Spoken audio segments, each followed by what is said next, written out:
Ya venimos tratando algunos temas con farmaconoxia, pero todo lo que tiene la parte técnica. Ciertamente la parte técnica, en otros estados prácticamente hemos tratado todo lo que es la taxonomía de las plantas.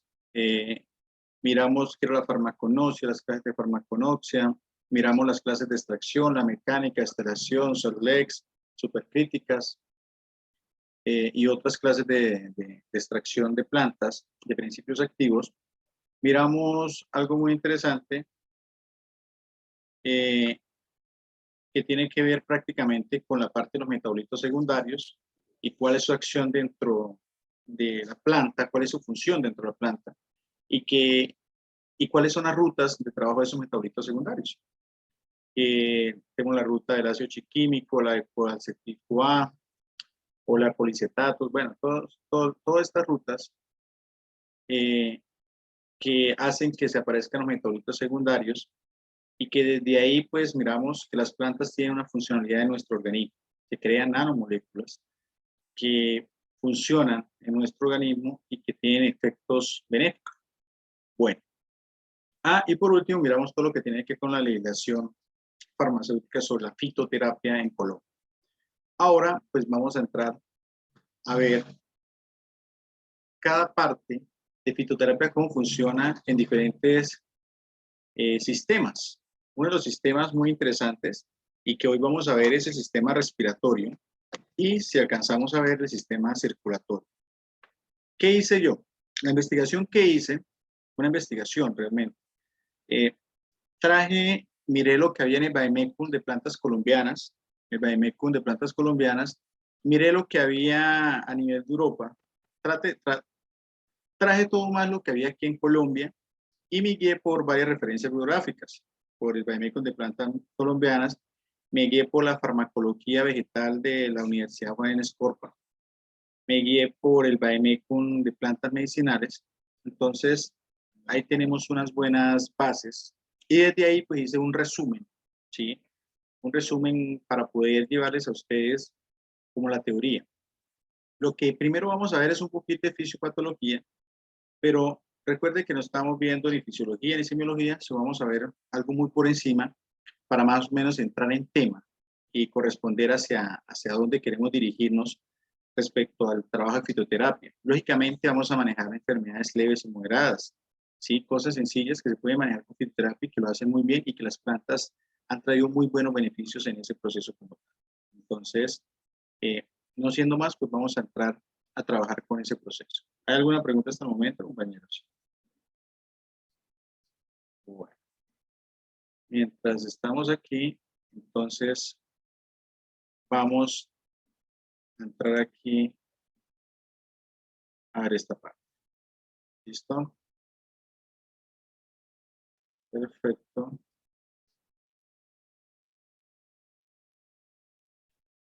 ¿Pueden ver mi pantalla? ¿Están viendo la pantalla? Sí, señor. Bueno, muchas gracias. Vamos a ver si esto se nos amplía un poquito.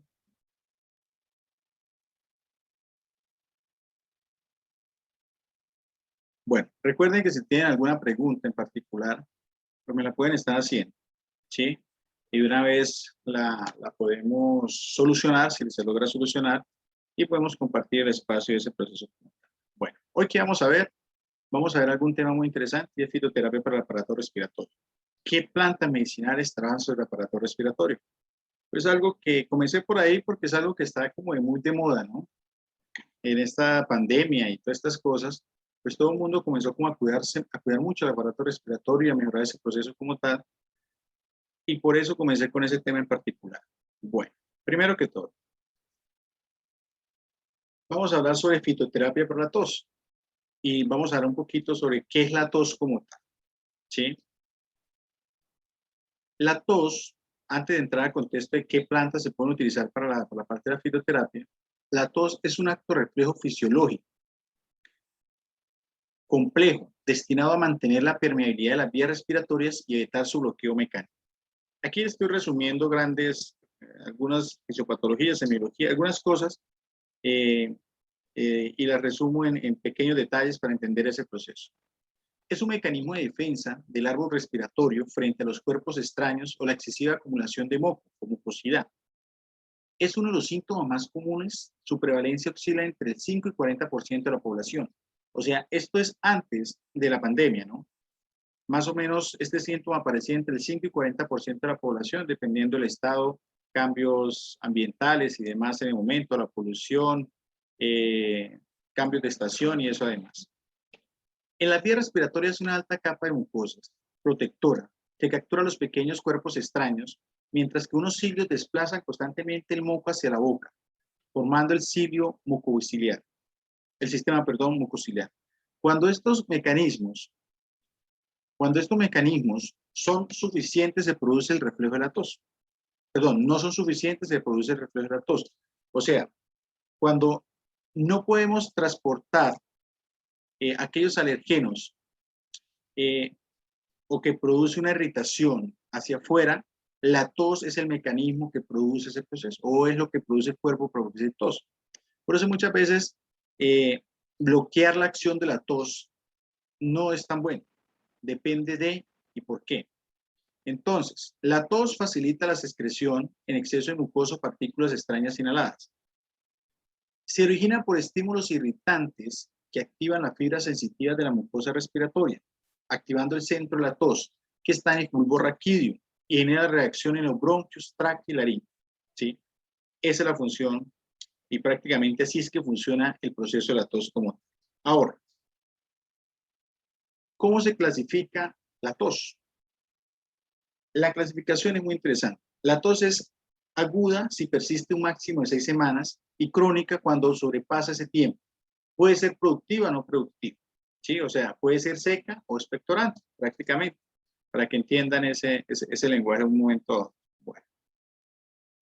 La tos productiva, húmeda, es la que acompaña la expectoración, impide la retención de partículas extrañas o secreciones destinadas a su eliminación.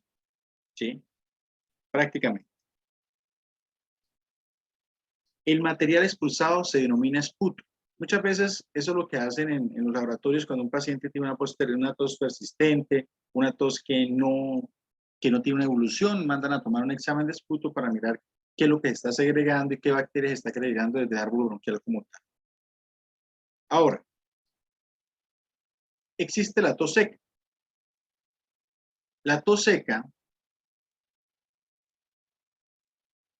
es la que responde a estímulos irritativos sobre la faringe, la laringe y las vías respiratorias altas por una inflamación de estas vías, o las vías aéreas, caracterizadas por producir dolor, irritación de las vías respiratorias alta y picazón en la garganta. Esto es lo que referimos nosotros como tos seca totalmente. ¿Qué causa la tos seca?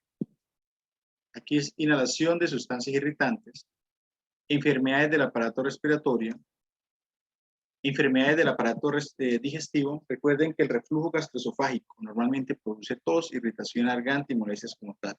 Causas nerviosas, hay una tos que es nerviosa.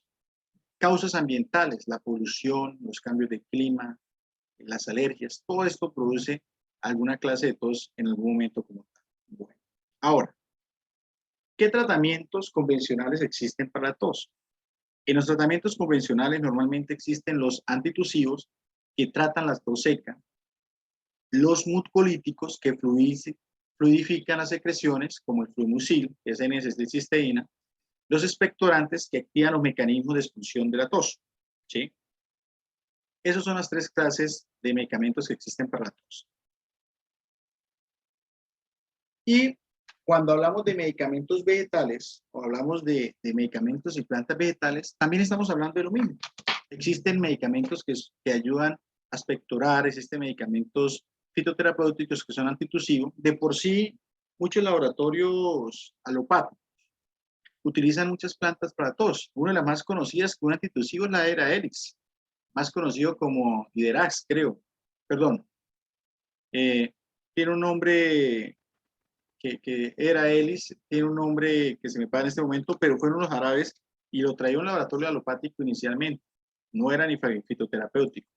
Y lo fue introduciendo al mercado y ha sido uno de los medicamentos que más ha ayudado a restablecer las funciones cuando por efecto antitusivo como tal. Más adelante vamos a hablar sobre esa planta. Se recomiendan especies vegetales utilizadas para el tracto respiratorio superior. El acto beneficioso de la mayoría de las plantas se debe a la presencia de mucílagos. Son polisacáridos, complejos. Escuchen esta parte, ¿no? La mayoría del complejo, de la presencia de los mucílagos es lo que nos hace que tenga un efecto benéfico sobre la tos, que son polisacáridos complejos que tienen la función de proteger la mucosa orofaringea de inflamación e irritación locales, produciendo un efecto calmante, hidratante de la mucosa del tracto respiratorio, inhiben el reflejo de la tos. Entonces, la mayoría son tres cosas que tiene que tener. Dependiendo de lo que contenga la planta, pues sabemos si es expectorante, si es antitusivo o fluidizante de mucosa. Pero, por ejemplo, la más interesante es que tengan los mucílagos y la mayoría de plantas que sirven para tos tienen mucílagos, excepto algunas que tienen otros compuestos adicionales como flavonoides. Bueno, ahora, otras plantas deben sus efectos a la presencia de saponinas que aumentan la secreción bronquial y diluyen el moco, reducen su viscosidad y facilitan la expulsión. ¿Sí? Entonces, esta fluidifica la flema para que salgan del organismo. Y otras especies contienen los famosos flavonoides, como el sauco, que son antitusivas, al mismo tiempo expectorantes y antiespasmódicas. Esas son las clases de plantas que existen actualmente y que ayudan a trabajar sobre los procesos de la tos. ¿Qué plantas trabajan sobre ese proceso? Vamos a hacer una revisión de esas plantas. Una de ellas, y esto de paso le va a servir para aquellos que están haciendo su trabajo, entonces les va a servir para ese proceso. Una de ellas es el eucalipto. Acuérdense que el eucalipto tiene un nombre científico que es Eucaliptus globulus. Su nombre común es eucaliptus, y tiene unos usos tradicionales. Esto es sacado prácticamente del Vademécum de plantas colombianas.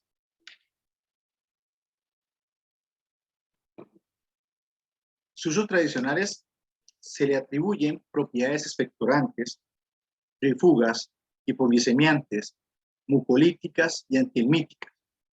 El aceite esencial es antitusivo, expectorante y antiséptico. Eso es lo que dice el Vademécum de plantas colombianas sobre el eucalipto, pero tiene unos principales constituyentes que me interesan mucho. Aquí, por ejemplo, sabemos que tiene el famoso eucaliptol, que creo que es lo que más contiene, y que hace diferente al eucalipto, ¿sí? Contiene ácidos fenólicos y flavonoides.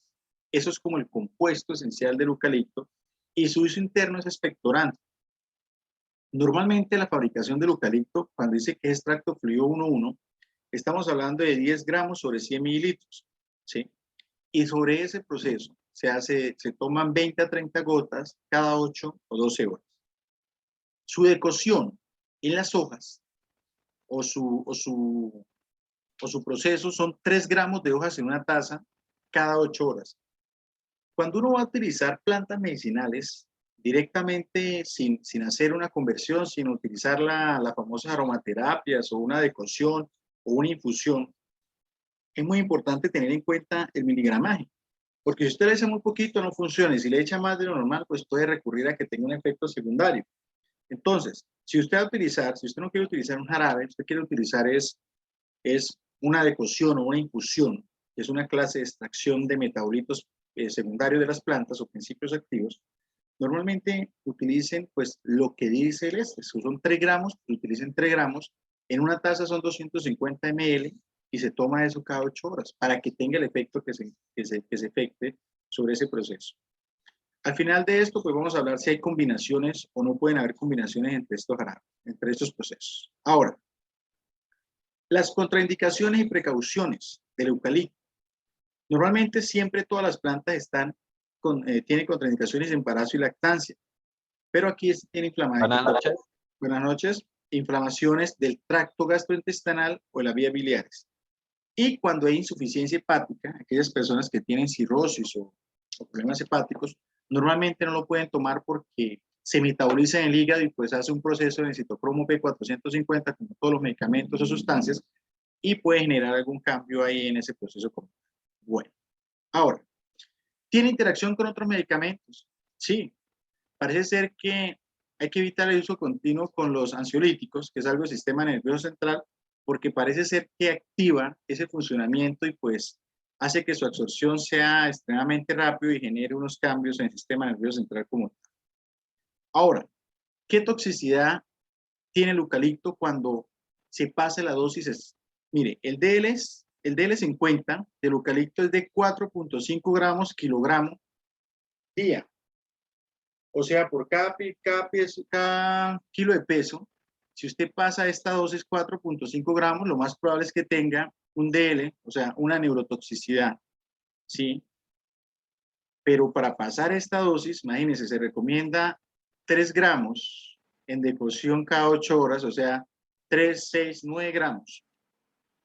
Y pues llegar a esto ya sería una exageración total, pero este es los reportes donde dice a dónde puede ser totalmente una intoxicación y puede ser una morbilidad con el eucalipto cuando sobrepasa esta dosis.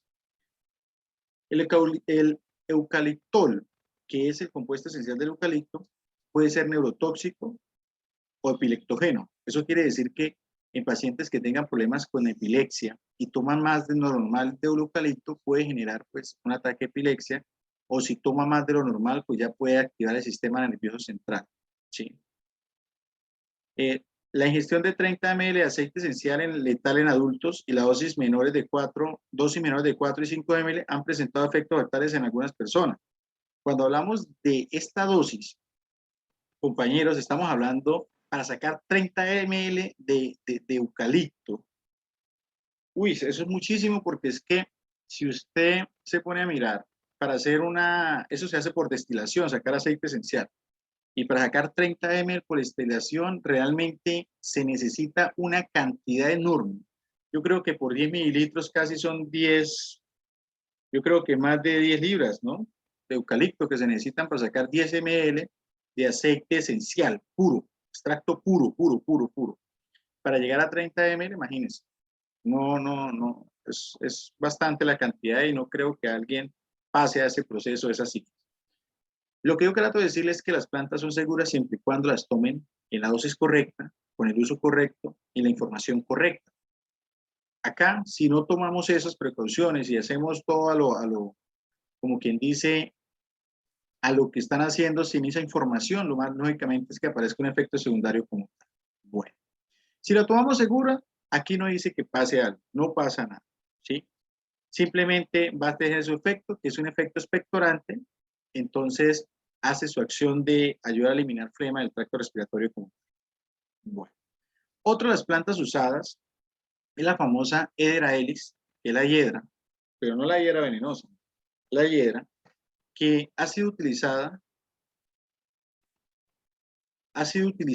prácticamente durante mucho tiempo aquí en Colombia.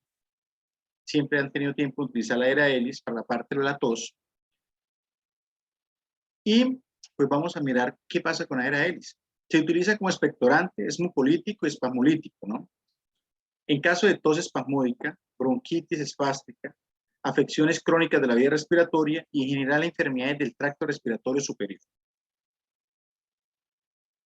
Los principales constituyentes de esta planta, pues aquí nos dicen, son las saponinas, ¿sí? Tiene efectos muy interesantes, sobre todo lo que tiene que ver con ayudar a expulsar la flema, ¿sí?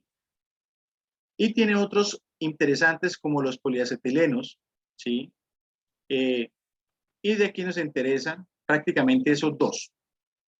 El resto, pues, son compuestos muy pequeños que contienen y que están trabajando de manera conjunta, pero no tienen los efectos que se necesitan para el efecto regular fisiológico. En este momento, la actividad farmacológica es en un estudio realizado con niños con asma bronquial a los que se les administró un extracto de hiedra, se observó mejoría estadísticamente significativa. Póngale por ahí un 20, un 30%. Estudios realizados con ratas a las cuales se les indujo inflamación aguda y crónica mostraron que con la administración de extracto crudo de saponinas y extracto purificado de las mismas se obtenía actividad antiinflamatoria. Eso fue en el 2004. Y se realizó un estudio con pacientes con bronquitis, a los cuales se le administró un jarabe que contenía extracto seco de las hojas de hierba y se constató que en un alto porcentaje de ellos mostraba mejoría evaluando síntomas como tos, expectoración, disnea y dolor del pecho. Acuérdense que una bronquitis es una inflamación de los bronquios, ¿no? Que se caracteriza por ser la mayoritariamente, puede ser viral prácticamente, o puede ser bacteriana, ¿no? Tengan en cuenta esas dos condiciones de la parte de la bronquitis como tal. Ahora, indicaciones. El uso es interno. El modo del empleo son 0,3 gramos, ¿sí? O sea, 300 miligramos, más o menos. 300 miligramos diarios de la droga, la cantidad de caliente superarlo. Miren. Si miramos este jarabe que está acá, que los coloqué aquí, dice que la cantidad exacta que él tiene es 0, trae 700 miligramos por 100 mililitros, o sea, 0,7 gramos por 100 mililitros. Esto lo dividen en 3 tomas. La cantidad, aquí habla sobre 0,3 gramos como cantidad máxima. Y aquí nos dice que 700 gramos en 100 mililitros, y si se toma uno 10 centímetros, entonces se está tomando una dosis muy pequeña del producto, ¿sí? Normalmente si se toma la Era-Elis, en lo normal, las únicas reacciones que tiene son hipersensibilidad, si es alérgico a la planta, embarazo y lactante. El contacto con las hojas frescas puede producir reumatitis que se manifiesta por eritema con vesículas y enrojimiento del área. Eso prácticamente es para las personas que tienen alguna clase de alergia con esta parte. Pero normalmente el Era-Elis es muy seguro y no se encuentra reporte sobre lo particular. Y la forma farmacéutica de tomarlo es un jarabe con extracto de las hojas, ¿sí? Normalmente los jarabes vienen azucarados, ahorita vienen con stevia, algunos vienen con edulcorantes, con sucralosa o demás. Entonces, es un jarabe bien tolerado y que se puede mandar para cualquier persona. También uso en niños se puede manejar. Bueno. Otro de los productos que trabaja muy bien sobre la tos, especialmente el sauco, habíamos hablado que contiene flavonoides y su nombre científico es el Sambucus nigra y su nombre común es el sauco. Se utilizan normalmente las flores. ¿Por qué? Porque las hojas del sauco normalmente se utilizan como laxante y las flores, estas flores blancas que ustedes ven acá, es donde se sacan los jarabes y el extracto del sauco para que tenga un efecto sobre la expectoración, sobre la tos y mejore su funcionalidad. ¿Cuáles son sus usos tradicionales? Las flores son usadas en infecciones, en infusiones para calmar la tos, la sinusitis y las inflamaciones. Y es un expectorante muy bueno. ¿Por qué? Porque tiene flavonoides. Principal constituyente, las flores contienen aceite esencial, los flavonoides, contiene los mucílagos, que son expectorantes, y los taninos, que normalmente ayudan a los flavonoides para los efectos antibióticos. Recuerden que todo lo que tenga flavonoides, pues puede tener algo antibiótico en el organismo y antibacterial y nos puede ayudar a mejorar algunas clases. Yo lo he utilizado mucho las flores de sauco cuando tenemos afección de garganta y principios de bronquitis, algo leve, ¿no? Acuérdense que estamos hablando de patologías leves y moderadas, nada de entrar a cosas graves. Y esto nos ha ayudado normalmente a mejorar rápidamente en los pacientes ese proceso como tal. La actividad farmacológica hoja de flores muestra una actividad antiviral, ¿sí? Entonces, quiere decir que lo podemos utilizar cuando la tos es viral o una bronquitis viral. Su uso es interno, se utilizan las flores y frutos que son expectorantes y las hojas siempre van a ser laxantes, tengan en cuenta eso. La posología del extracto de sauco, ¿sí? Normalmente ese extracto fluido trae 40 gotas, se toma 40 gotas cada 8 horas, el empleo, la tintura, normalmente son 50 gotas cada 8 horas, y en infusión, mire la cantidad, son 5 gramos de la infusión en 150 ml cada 8 horas para que el sauco haga el efecto. O sea, de las flores puras, hacemos una infusión de 5 gramos sobre más o menos medio vaso, no, un poquito más del vaso, un poquito más de medio vaso de agua, exactamente 3/4, 5/4, y lo utilizamos cada 8 horas y no va a tener ese efecto como tal. Ahora, ¿qué contraindicaciones tienen? Pues lógicamente, como todo en embarazo y lactancia, tiene problemas con el aparato digestivo, apendicitis, obstrucción biliar. ¿Qué interacciones tiene el saúco flores con otros medicamentos? Normalmente con diuréticos, con laxantes, con hipoglicemiantes, con la insulina, con la quimioterapia, aumenta los efectos adversos. ¿Qué quiere decir con eso? Lo que pasa es que el saúco tiene bastantes moléculas o principios activos que pueden interactuar con estos procesos. Entonces es muy importante que esto es lo que ustedes tienen que aprender. Si alguien les pregunta, es que yo tomo un hipoglicemiante, metformina, o me aplico insulina, ¿será que yo puedo tomar flores de saúco? Automáticamente hay que decirle, no, vamos a mirar otro medicamento, podemos mirar a Elis, por ejemplo, que es un poco más completo en ese proceso. Cuando dice que aumenta los efectos de la quimioterapia, quiere decir que el medicamento pues actúa sobre el sistema inmunológico o hace una interacción con la parte de las quimio y pues sí hace de pronto una reacción, pero lo que ellos no entienden o lo que no entienden es que no es que aumente los efectos de la quimioterapia. Muchas plantas hacen el efecto de drenación. Entonces, en el efecto de drenación hay algo que se llama bicariación. Bicariación es que usted le puede dar diarrea, usted le puede dar vómito, porque está tratando de sacar un nivel máximo de toxinas y es debido a la intoxicación que tiene con las quimios. Entonces, a eso le llama un efecto adverso, prácticamente. Acá les coloqué este para que verifiquen cómo el registro INVIMA aparece acá, un PFT, ¿sí? 2019, es un producto fitoterapéutico, ¿sí? Y parece ser que tiene fases tradicionales y tiene un registro sanitario INVIMA. Cuando aparece este R2, quiere decir que ha venido ya por 20 años, ha tenido registro y que ya lo ha certificado un tiempo largo el laboratorio de la FARB.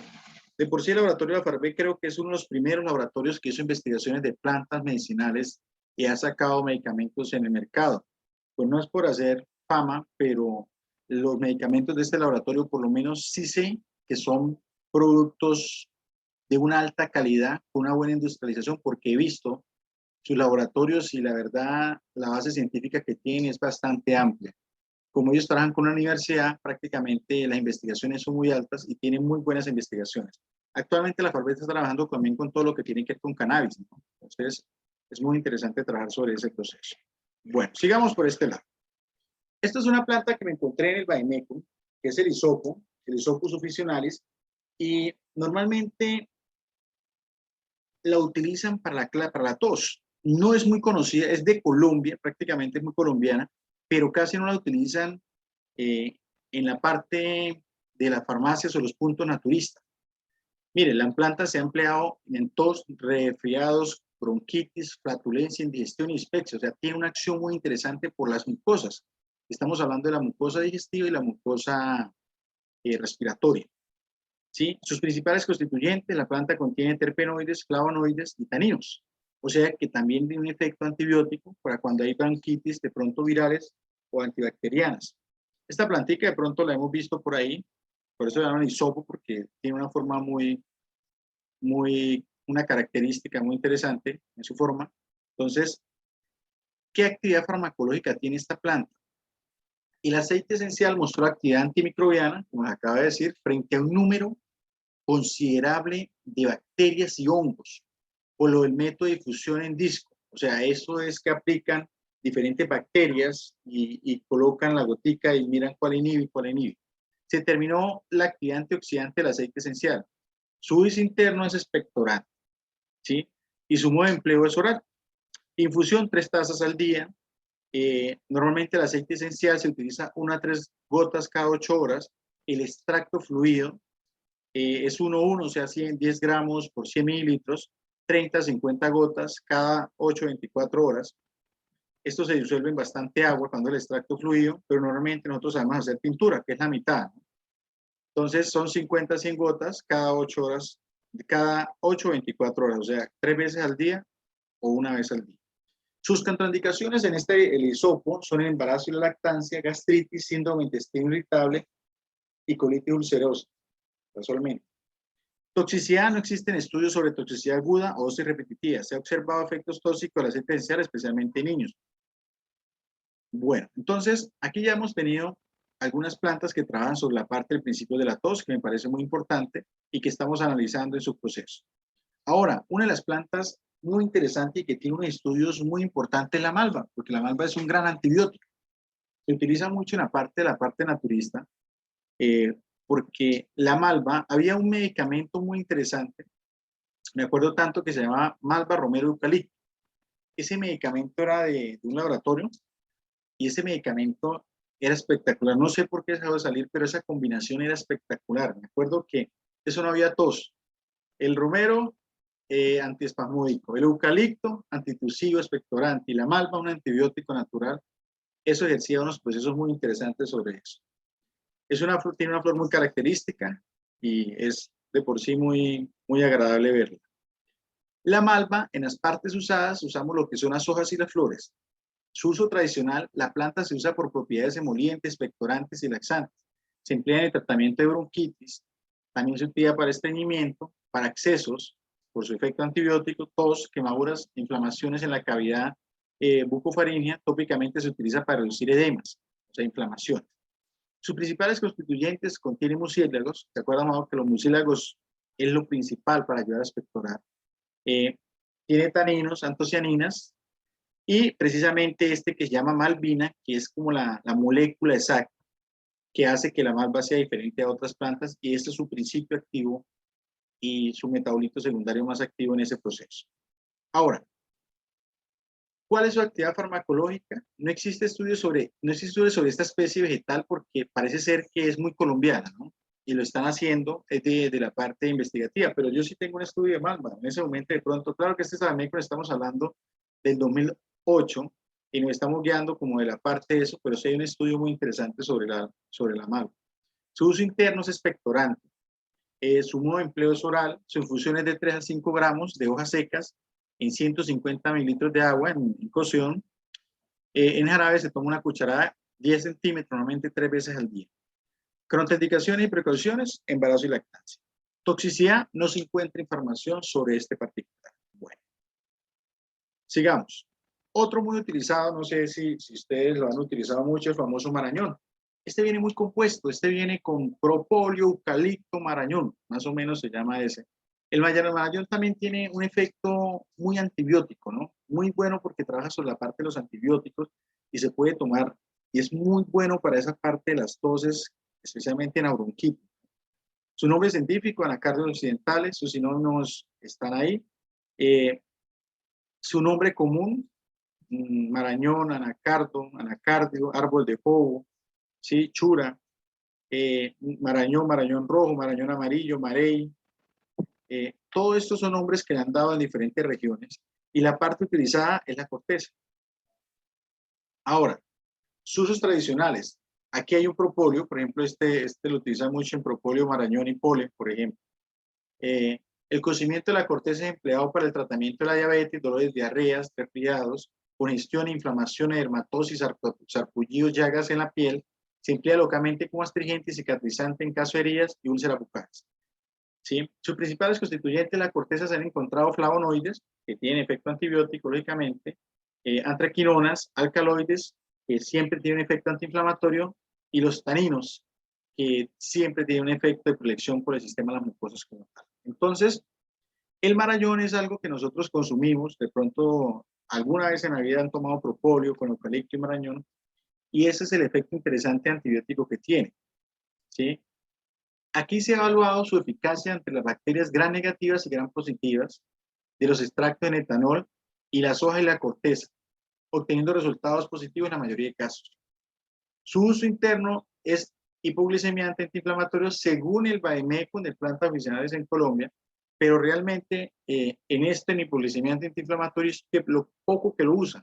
Lo que más lo usan es para cuando hay problemas de tos, cuando hay problemas de bronquitis y necesitamos combinarlo con eucalipto y propóleo, es muy bueno. Entonces el marañón tiene esa función como tal. Su corteza se utiliza 20 gramos en un litro de agua y se toma 3 veces al día. Normalmente se toma 30 ml 3 veces al día, ¿sí? Su aceite esencial ha producido dermatitis y respuestas alérgicas en algunas personas. Bueno, otra planta muy interesante es la que tenemos acá, que es el marrubio blanco. Normalmente el marrubio blanco tiene unos efectos muy interesantes y es un gran expectorante. El marrubio blanco también lo trae, mira, aquí tenemos una versión colombiana del marrubio, es un expectorante como tal, y dentro de sus partes lo que más se usa son las partes aéreas de la planta. Se emplea como tónico, digestivo, diaforético, antitusígeno, aperitivo, carminativo, expectorante. Carminativo es para los gases y expectorante es para eliminar todo lo que tiene que ver con exceso de mucosa como tal. Los principales constituyentes son las lactonas diterpénicas, y me interesa acá que el principal constituyente son los flavonoides, que tienen esa actividad interesante sobre el efecto antibiótico, antibacterial que caracteriza las plantas que trabajan sobre el sistema respiratorio. La interacción con otros medicamentos, no administrar concomitantemente con agentes que potencien liberación de serotonina, como antiarrítmicos o algunos antidepresivos y antieméticos. O sea, aquí estamos hablando de la metoclopramida, por ejemplo, no se consume con ese proceso. Medicamentos hipoglicemiantes pueden aumentar su efecto por la administración contaminante del marrubio. Quiere decir que aumenta o hace como un efecto tipo cafeína cuando usted le envía un analgésico, la cafeína, que aumenta ese efecto sobre el organismo y pues puede generar algún efecto, un evento adverso sobre ese proceso como tal.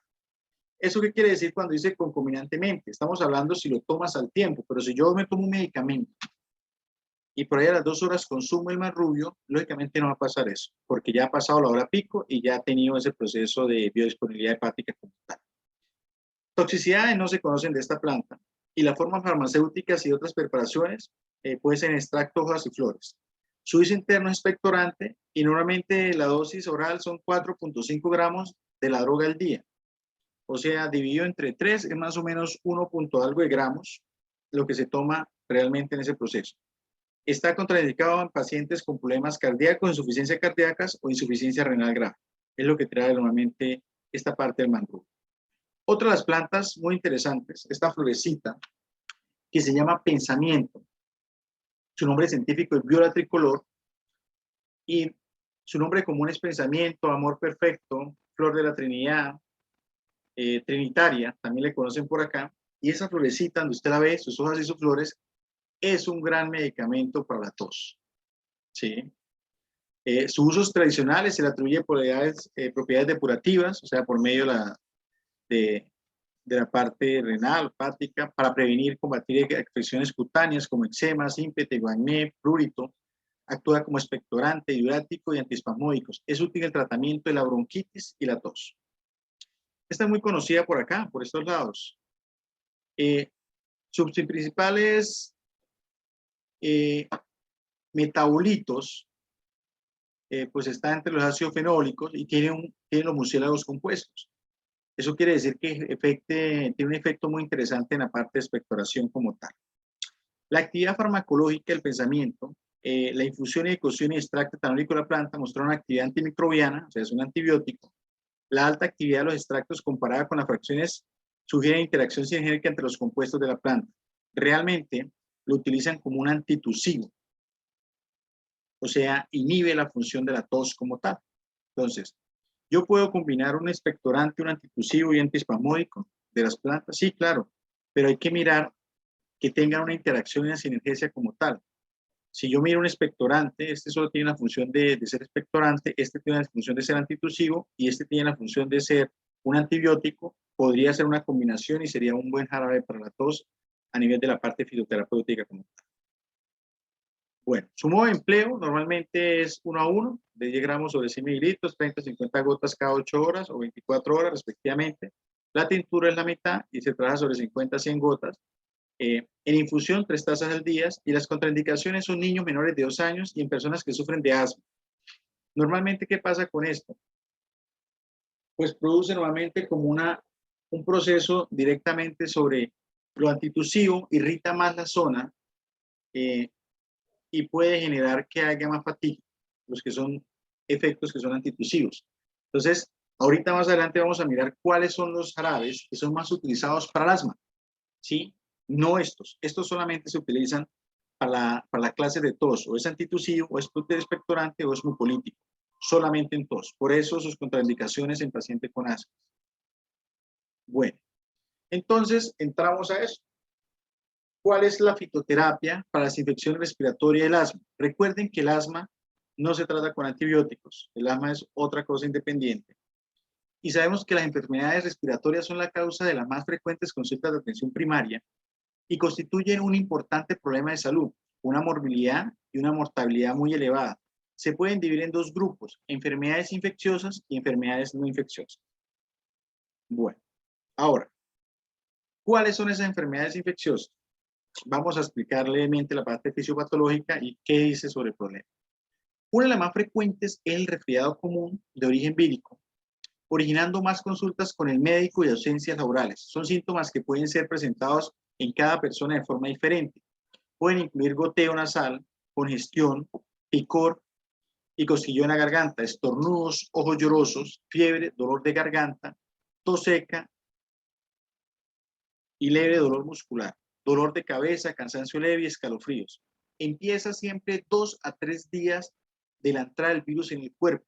Los síntomas pueden durar desde unos días hasta varias semanas. Lo más que atacan esta parte son los rinovirus y los clases de los coronavirus, que ya tenemos gran experiencia con eso. Son las causas principales de la enfermedad infecciosa. Y mire, el libro que lo saqué es un libro que es de 2015 y ya hablaba sobre la causa y la mortalidad de los coronavirus, ¿no? Son muchas cepas de coronavirus, sino que esta es la más potencializada que hemos tenido en este momento.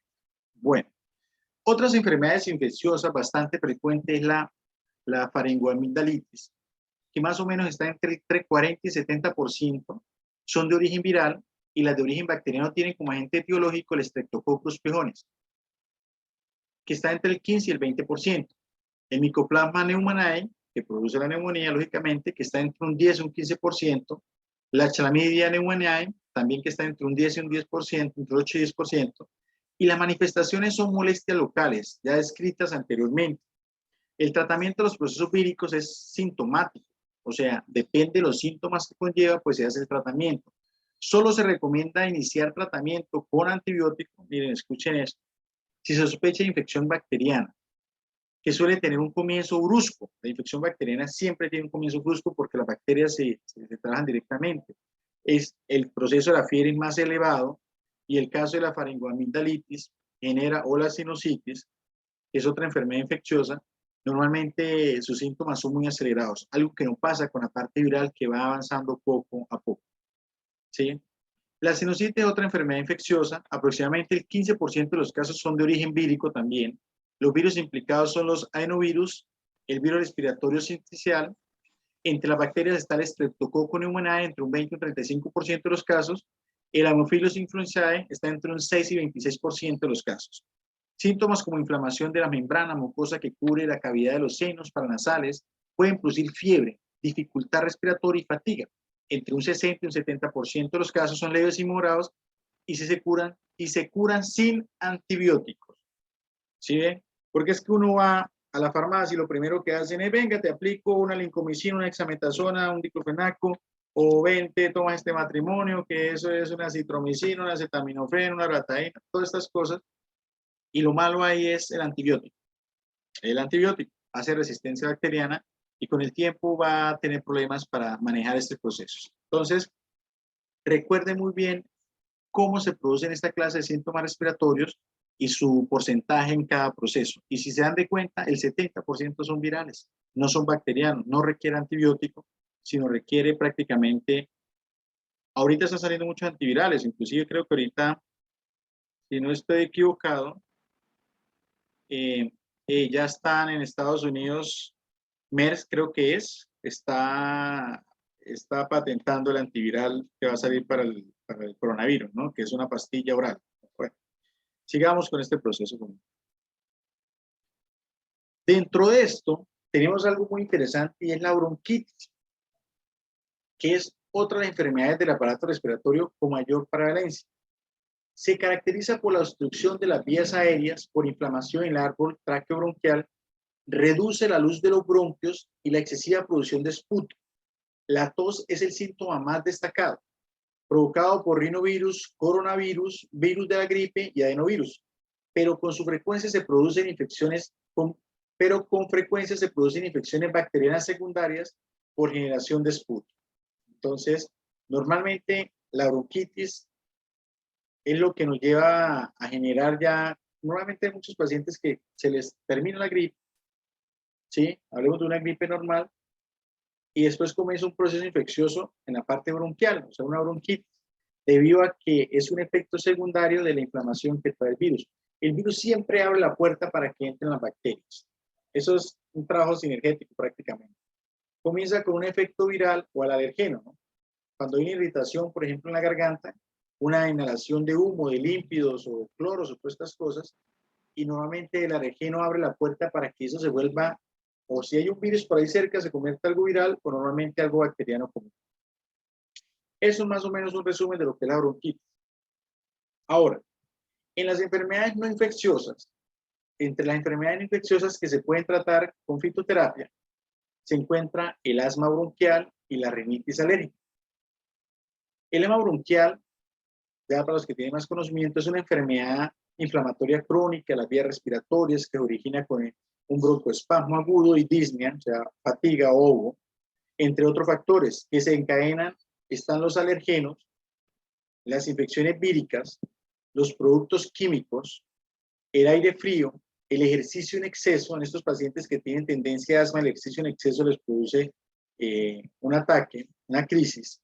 Los estímulos psicológicos, sí hay niños que normalmente cuando sus padres discuten o cuando hay un problema, ellos lo solucionan haciendo un efecto estimulante en el sistema respiratorio y generan un asma.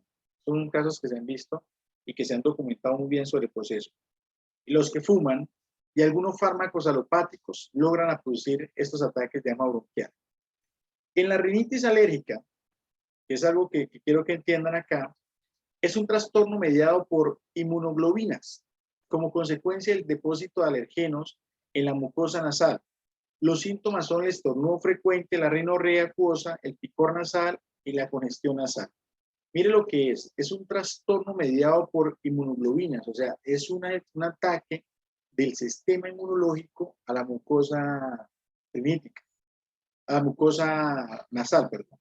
Entonces, eso es lo que y produce la famosa rinorrea. Ahora, entre las plantas que se utilizan para estas enfermedades respiratorias están estas. Lo que tiene que ver con el asma y con la parte de la rinitis. Tenemos lo que es el eucalipto, el orégano, el tomillo, el tolú, el llantén, el marrubio y el totumo. Lógicamente las que ya vimos no las vamos a volver a repetir, pero las que no hemos visto pues las vamos a explicar un momento en ese proceso. Entonces, compañeros, vamos a revisar estas plantas en una forma detallada para mirar cuáles son sus efectos sobre el sistema respiratorio. Comencemos con el orégano. Todo el mundo conoce el orégano, todo el mundo ha hecho preparaciones con orégano, y pues el orégano normalmente tiene unos usos tradicionales y se utilizan, las partes utilizadas son las unidades floridas. Se emplea por vía oral como estomático, expectorante, antiespasmódico, antiflatulento, aperitivo, digestivo, carminativo, diurético, antiinflamatorio, vulnerario en el tratamiento de afecciones respiratorias. Externamente se usa como resulativo y en caso de inflamaciones de los ganglios. Entonces, el orégano nos sirve muy bien en el efecto de afecciones respiratorias, como tal. Yo creo que el orégano lo podemos utilizar cuando hay no asma, esto no se utiliza sobre el asma, se puede utilizar sobre algunas enfermedades como la bronquitis, que le ayuda a trabajar sobre ese proceso como tal. ¿Por qué? Porque tiene un principal compuesto que es el carbacrol, ¿sí? Hay muchos estudios interesantes sobre este compuesto, ¿sí? Ahora, se determinó la actividad antioxidante del extracto metabólico y el acuoso de las hojas del aceite esencial y por infusión, ¿sí? Y aquí está, el aceite de orégano mostró actividad antimicrobiana, o sea que en una bronquitis lo podemos utilizar, ¿sí? Como un efecto antimicrobiano que efecto orégano. Si no hay más en la casa, pues utilicemos el orégano y verá que nos va a dar unos buenos resultados para esos procesos de afecciones respiratorias, o sea, en estados gripales o virales como tal. Aquí, lógicamente, en la parte del Bademecum de plantas colombianas de Colombia, lo usan es como más antiinflamatorio y carminativo. pero el efecto sobre el sistema respiratorio es indudable. Eso es muy interesante ese efecto como tal. ¿Qué contraindicaciones tiene el orégano? Pues trabaja sobre embarazo y lactancia, hipersensibilidad a los componentes de la planta, reacciones de hipersensibilidad de manifestación como prurito, edema facial, disfasia, dificultad respiratoria y disfonía. La verdad no he visto un primer paciente que tenga problemas con orégano, pues eso lo consumimos diariamente, es una planta de consumo diario, o bueno, de consumo culinario, llamémoslo así, en la industria alimentaria, pues no he visto en ese proceso. Interacción con medicamentos, pues lógicamente no suministrar con el hierro, porque reduce la absorción del hierro. Toxicología no se reporta en estudios en bibliografía, formas farmacéuticas, en cápsulas de polvo, extracto fluido o el aceite esencial de orégano, que lo utilizan mucho para efectos carminativos como tal. Bueno. Otra de las plantas que tiene efecto antibiótico, y es muy interesante, es el tomillo. ¿Sí? Su nombre científico es el Thymus igis, y es muy conocido por nosotros. En su composición, pues tiene, lógicamente, aceites esenciales, pero tiene bastante flavonoides, también tiene carbacrol, ¿sí? Y su actividad farmacológica es antiséptico, antitusivo, expectorante, antiespasmódico, antimicrobiano, o sea, nos sirve para la parte de la bronquitis, todo lo que tiene que ver con la parte viral, es antioxidantes, y aquí nos dicen, miren, trabaja sobre la bronquitis agudas crónico y tos ferino, o sea, es un antibiótico, ¿sí? Y ayuda a eliminar la mucosidad bronquial, es un antiséptico respiratorio. O sea que podemos utilizarlo en diferentes clases de afecciones respiratorias, especialmente en infecciones bronquiales, como un coadyuvante al proceso y nos va a ir un poco mejor. En la infusión, 1 a 2 gramos de la planta por taza 3 veces al día. El extracto fluido es 1 o 2 milímetros, o sea, son de 20 a 40 gotas, 1 o 3 veces al día. Y su contraindicación solamente es embarazo y lactancia, solamente. Bueno. Otras plantas nombradas es el tolú. El tolú, pues, tiene un nombre científico que se llama Myroxylum toliferum. Su nombre común es el bálsamo de tolú. Eso es peruano, realmente es una planta peruana, no es colombiana, pero tiene algunos compuestos muy interesantes. El bálsamo de tolú, pues, tiene ácidos besódicos y sinanímicos. Su actividad farmacológica es antiséptico, antiespasmódico y es expectorante. Nos ayuda a fluidizar y a sacar parte de la flema. Su indicación está utilizada en enfermedades respiratorias en forma de tintura y afecciones bronquiales como tal. Todo lo que tiene que ver con estados gripales, todos estos que les estoy mandando, una cosa es un medicamento para la tos, ¿sí? Los que miramos inicialmente son para la tos. Otra cosa son los medicamentos que sirven para problemas respiratorios en caso de afecciones respiratorias, o sea, en gripes, que son los que les estoy dando ahora. Y habrán otros que se utilizan sobre el asma. Entonces, por ahora, pues vamos a mirar, estamos mirando algunos que trabajan sobre la parte de afecciones respiratorias, o sea, procesos virales. El llantén, su nombre científico más conocido es el Plantago mayor, ¿sí? En el Plantago mayor, pues miramos, o Plantago mayor, lo que se utiliza son sus hojas y sus partes aéreas.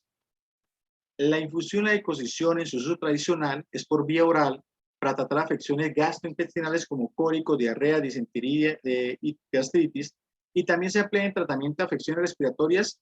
Este medicamento sí se utiliza con el asma. El llantén ya se utiliza en el asma y se puede utilizar en bronquitis al mismo tiempo. Entonces, este es un medicamento que nos ayuda sobre ese trabajo. También trabaja sobre la fiebre y la tos y afecciones urinarias como cistitis, litiasis y biliasis. Tópicamente se usa la infusión en accesos, contusiones, heridas, quemaduras y úlceras. Y verdad que es uno de los medicamentos muy completos que existen en la parte tradicional como tal. Sus principales componentes, pues tiene mucílagos, que es como expectorante, y tiene flavonoides, que tienen el efecto antibacterial, ¿sí? Que me parece que son los más importantes acá. Y su acción farmacológica siempre es antiinflamatoria, antitusiva, antimicrobiana, es cicatrizante, y los mucílagos que facilitan la expectoración, y además de eso, pues su efecto sobre el asma es muy interesante con los estudios que ya se han visto en ese proceso. Bueno. Su uso externo, cicatrizante, coadyuvante de tratamiento de afecciones inflamatorias de la piel. Su posología puede ser de empleo tópico, pero también lo usan en la parte interna. La toxicidad realmente, la FDA dice que es una planta con seguridad no definida, quiere decir que no hay estudios que digan cuál nivel de toxicidad tiene la planta, pero por uso tradicional aquí en Colombia y en otros países el llantén no es una planta que tenga una toxicidad súper definida, ¿no? Eso todo el mundo ha tomado agüita de llantén o sabemos para qué sirve el llantén en algunos procesos. Lo manda mucho para los accesos, ¿no? Para aquellas personas que tienen accesos en la piel, utilizan mucho el llantén, pero tiene otra función muy interesante sobre el aparato respiratorio y su funcionamiento en el asma como tal. Bueno, otras plantas utilizadas. Estas plantas que le digo, otras plantas utilizadas, normalmente he sacado sobre una farmacología vegetal que yo tengo, que es la que más estudio, aparte de las que están aquí y que no he podido subirles a la plataforma porque no me ha dejado subir de los libros, entonces me toca mandarle por links. Entonces vamos a esperar a ver si puedo subirlos o le envío un link sobre los libros que le quede subir. Yo creo que este fin de semana ya subimos esos libros como tal. De alguna manera se los subo. Bueno, ahora, esto es sobre otras plantas utilizadas. Estos son ya sus usos más especiales en Colombia, que tienen estudios en una universidad de investigación. Son estudios de investigación.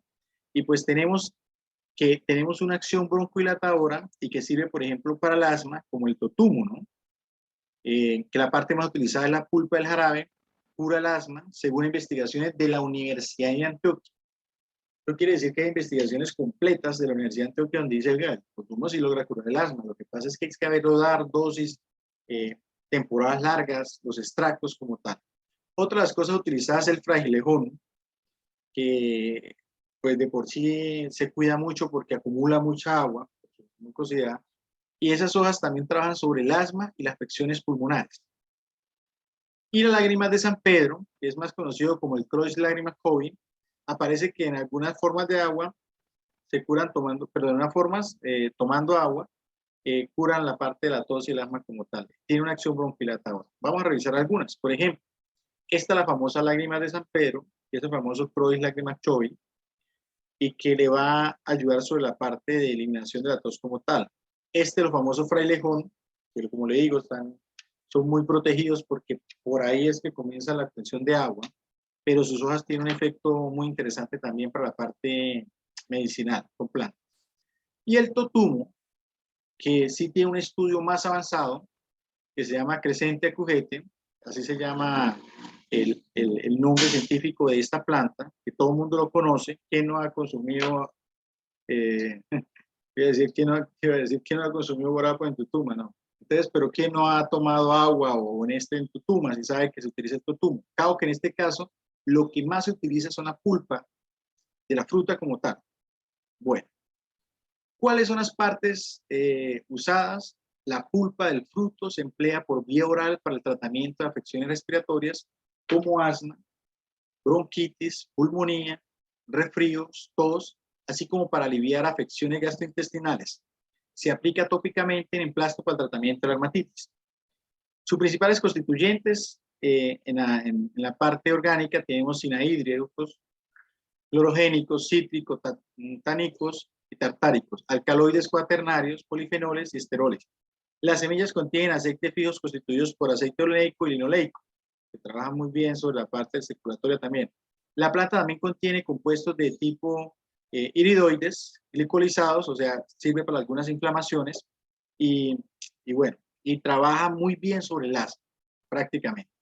O sea, que su actividad puede ser antibacteriana y el extracto etanólico de las hojas, la pulpa puede presentar actividad en extracto etanólico de las semillas. Eso han tenido estudios y su uso, pues, trabaja sobre coadyuvante en el manejo de trastornos respiratorios leves, pero lo recomiendo mucho en el asma. Ya habíamos visto que un estudio de la Universidad de Antioquia lo había dicho que en el asma puede trabajar muy bien.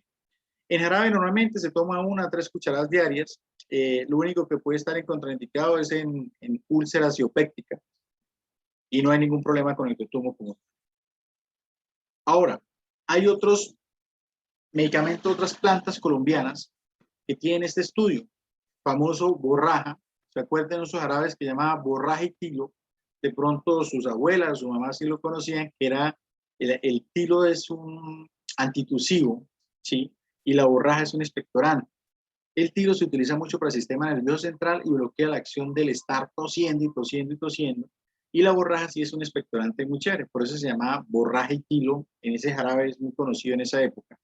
Y alcanzamos a trabajar sobre eso. Actualmente todavía existe ese jarabe. La borraja es esta plantilla que estamos mirando acá, ¿sí? Y pues normalmente no hay un estudio tan completo. Sabemos que tiene efectos de la pilorexina que puede trabajar sobre el hígado, pero son trazas muy pequeñas, o sea, no tienen problemas como tal. Otra de las cosas que han utilizado para, para la parte expectorante es la famosa stromelia, que es una flor, Hibiscus rosa sinensis, y es un expectorante como tal, muy conocido por allá por el lado de Bogotá como clavel japonés, que es estas planticas que vemos acá, las famosas astromelias, y las vemos por ahí, y son muy bonitas, y se utilizan normalmente como un expectorante común. Bueno, y tenemos uno que es muy interesante porque tiene un efecto antiespasmódico dentro de esto, que es el romero. ¿Quién no conoce el romero? ¿Quién no ha utilizado el romero como tal? Su nombre científico es Romarius officinalis, su nombre común es romero, se utilizan las hojas y flores, y las hojas constituyen derivados polifenólicos, ácidos cafenéicos, clorogénicos y romáricos, ¿sí? Lo más importante de aquí del romero es todo lo que tiene que ver con esta molécula, la romarico, y esta otra molécula que es la romaricina, en baja concentración. Contiene algunos flavonoides y es un antiespasmódico muy interesante el romero, ¿sí? Sus estudios. En estudios realizados con músculo liso traqueal de conejos y cobayos, el aceite esencial inhibió las contracciones inducidas por acetilcolina y la histamina. Se demostró actividad antiinflamatoria del extracto metabólico de las hojas en ratones. En un estudio clínico con pacientes con bronquitis, se mejoró significativamente la expectoración por administración de la planta. Se venció efecto hepatoprotector del aceite esencial y el extracto etanólico de las hojas en ratas, y el extracto acuoso de las hojas de la planta mostró actividad diurética en ratas. El extracto hidroalcohólico de las hojas y flores mostró actividad antiulcerosa. Como empleo 250 miligramos de la droga 1 o 3 veces al día. Aceite esencial 10 a 20 gotas 3 veces al día. Gotas día, perdón, o sea, 5 gotas 3 veces al día. Y el extracto fluido de 10 gramos a 100 ml en extracto se toma de 30 a 50 gotas 3 veces al día. Infusión 3 tazas diarias. Bueno. ¿Hasta aquí tienen alguna pregunta sobre lo que es el aparato respiratorio y la fitoterapia?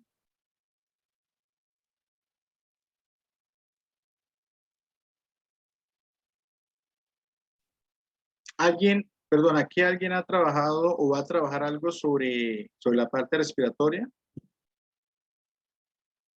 Otra pregunta que les hago.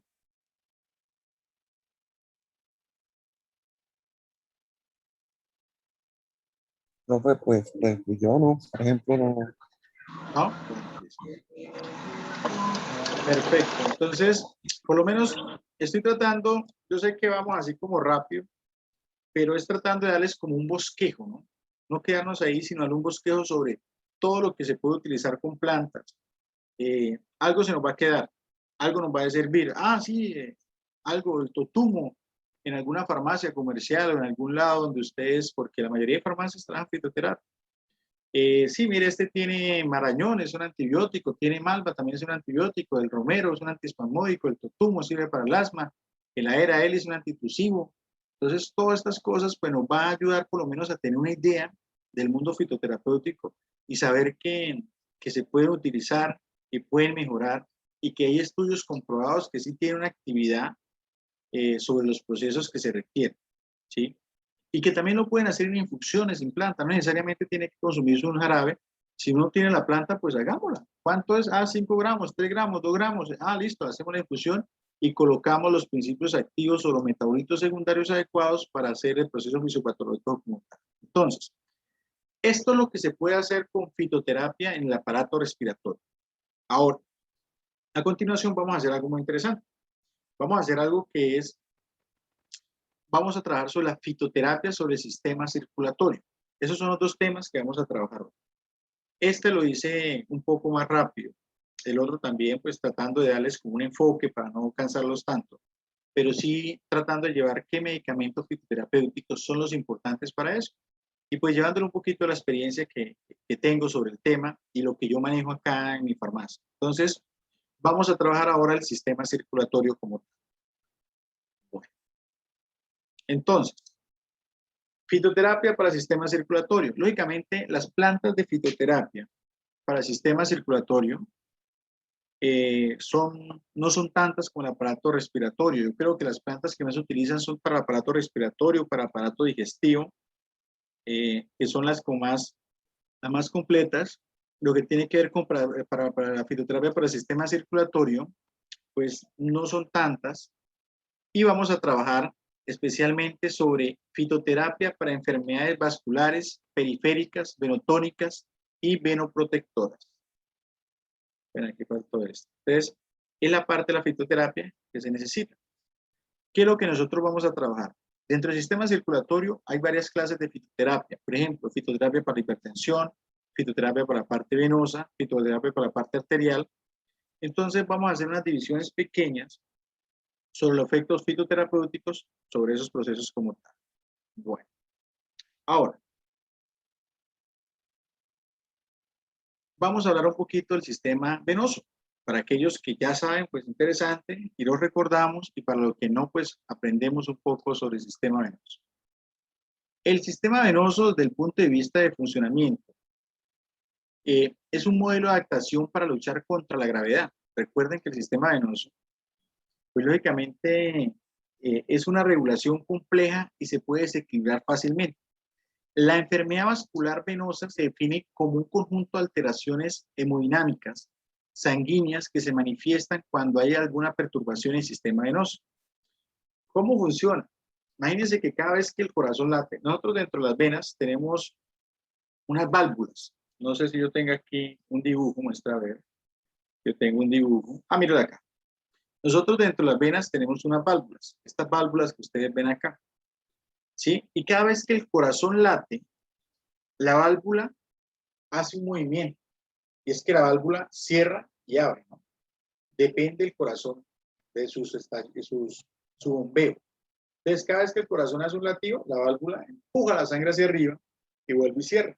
Vuelve y empuja la sangre hacia arriba, vuelve y cierra. Vuelve y empuja la sangre hacia arriba, entonces el corazón va latiendo. Y va haciendo ese proceso. Entonces, aquí tiene un efecto de ese proceso.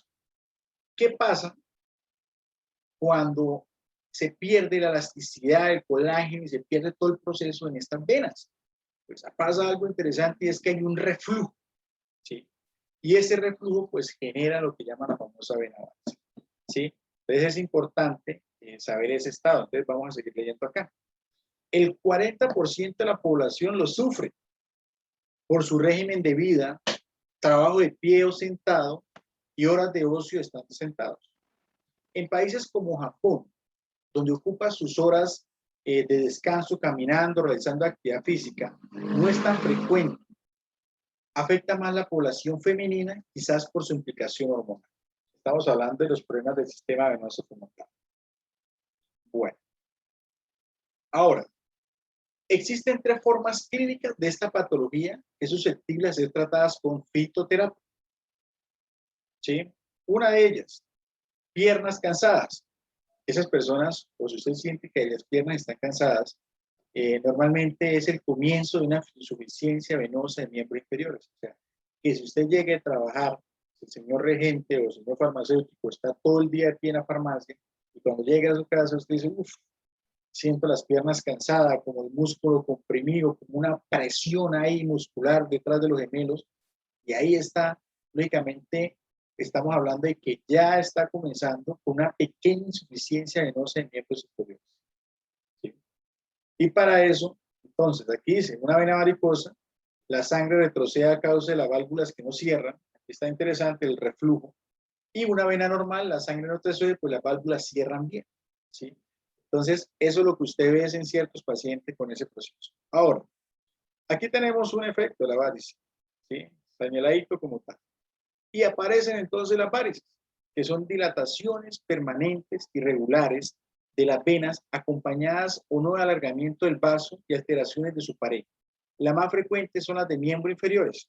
Esta es una vena varice. Yo creo que todavía hay personas muy jóvenes aquí para tener vena varices, pero uno normalmente en ciertos pacientes sí ve mucha vena varice y pues son dolorosas y algunos generan úlceras como tal, ¿no? Bueno, y otra clase que vamos a mirar son las hemorroides, porque la hemorroides está entre un proceso, está entre el síndrome intestino irritable, ¿sí? Entre la mucosa y está el sistema circulatorio, pero realmente las hemorroides es una dilatación de las venas de la zona anorrectal provocada por una éstasis de sangre y puede ser internas, externas y marginales. Aquí están las tres clases de las venas y es un prolaxo rectal lo que se genera normalmente. Entonces, un prolaxo del sistema venoso rectal lo que genera las hemorroides y pues es algo doloroso y ahorita vamos a mirar un poco más del tema. Entonces, en el caso de alteraciones venosas en piernas, comienza con leve edema de miembros inferiores con sensación de pesadez, puede aparecer una éstasis venosa crónica superficial, puede ir de simple varicosidad, arborencia de minúsculas venas intradérmicas rojas y azules. O sea, aquí en resumen, son esas mujeres que les salen las famosas arañitas. Eso ya tenemos que hay un problema minúsculo de venas y que ya hay una deficiencia del sistema venoso como tal. Esta enfermedad puede tener complicaciones de tipo circulatorio, como trombosis varicosas o periplexia, y de tipo trófico, como angiodermatitis y úlceras varicosas. ¿Se acuerda de esos pacientes que tienen úlceras varicosas?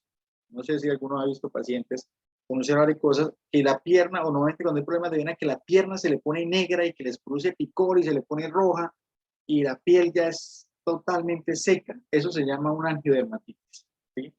Y entonces hay que mandarle un protector de piel, un humectante, o sea, cuando usted ve una paciente así que la vena no tenga úlcera, pero que la piel está bastante irritable y tiene una angiodermatitis, le recomiendo mucho la crema higuerilla. Ayuda a humectar la piel y evita que la piel se cuartee generando úlceras varicosas. Es algo muy interesante para eso.